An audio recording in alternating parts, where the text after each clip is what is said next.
कि वो तो पर्सनल फ़ोन है उसका। तो वो जो इंटरप्शंस हैं, वो इंटरप्शंस बहुत सारे हो सकते हैं, नेटवर्क इशू हो सकता है, बहुत सारी चीज़ें हैं। तो डेटा की लेजिबिलिटी और क्रेडिबिलिटी बढ़ाने के लिए इंडिपेंडेंट डिवाइस होना ज़्यादा अच्छा है। तो उस चीज़ पे अभी स्टेट काम कर रही है, और हमारे यहाँ भी मुझे लगता है जल्दी सभी विवेचकों को मिलने वाला है। टैब्स आई थिंक कुछ कुछ आए हैं अभी, कल ही मैं देख रहा था गवर्नमेंट कुछ टैब्स खरीद रही है, तो वो विवेचकों को दिए जाएंगे। तो भविष्य तो यही है कि एक डेडिकेटेड डिवाइस रहेगा सबके पास। वो dedicated device dedicated cloud storage जो गवर्नमेंट ऑफ इंडिया का है उससे कनेक्टेड रहेगा।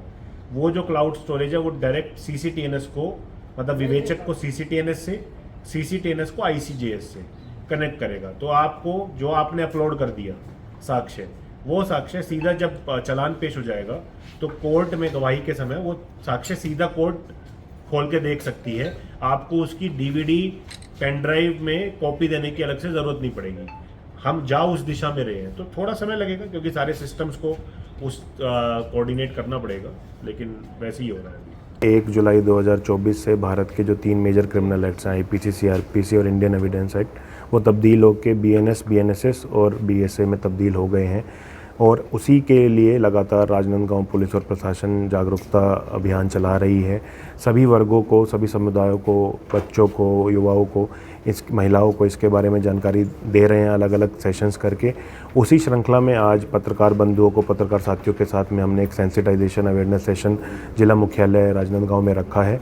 और उसमें हमारी यही एक सोच है, यही एक उद्देश्य है कि सभी पत्रकार बंधु भी नए कानूनों के बारे में, क्या बदलाव हुए हैं उनके बारे में जानें, नागरिकों के क्या अधिकार हैं, नए अधिकार हैं, क्या बदला है पूरी प्रणाली में, पूरी प्रक्रिया में, 0 एफआईआर, एफआईआर से लेकर चालान और निर्णय तक में क्या चेंजेस आए हैं। और ये सब चीज़ें जानने के बाद आम नागरिकों तक भी उनके अधिकारों के बारे में, नए कानून के प्रभाव के बारे में और चेंजेस के बारे में उनको बताएं। सर, एकदम से नागरिक जो आम व्यक्ति है उसमें एक प्रेस ठीक है, कम्युनिकेट होते हैं, पढ़े लिखे लोग कम नहीं, लेकिन जो आम नागरिक होते हैं, जो कम पढ़े लिखे, उसके लिए कभी रोड मैप बनेगा आप लोगों की जो सरल ढंग से लोग समझता है? बिल्कुल सही बात है, क्योंकि बहुत बड़ा चेंज है पूरे सभी नागरिकों के लिए। और हमने इसको अलग अलग सेगमेंट में बांटा है जो हमारा अवेयरनेस कैंपेन है।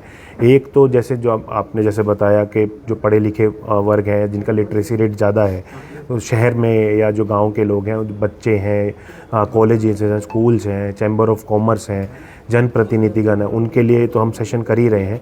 साथ ही सभी ग्राम पंचायतों में आप लोगों ने देखा होगा एक बुकलेट भी आज एक यूज़ की गई थी। उस तरह की बुकलेट सभी ग्राम पंचायतों में डिस्ट्रीब्यूट की जा रही है, ताकि सभी ग्राम पंचायतों के माध्यम से भी, सभी नगर पंचायतों के माध्यम से भी हम लोग जो आम नागरिक हैं उन तक ये बात पहुंचा सकें। साथ ही साथ कुछ ऐसे वीडियोस भी हैं जिन्हें देख के आसानी से नए कानूनों के बारे में समझा जा सकता है, उनका भी एक डेटाबेस बनाकर उनको भी शेयर किया जाएगा।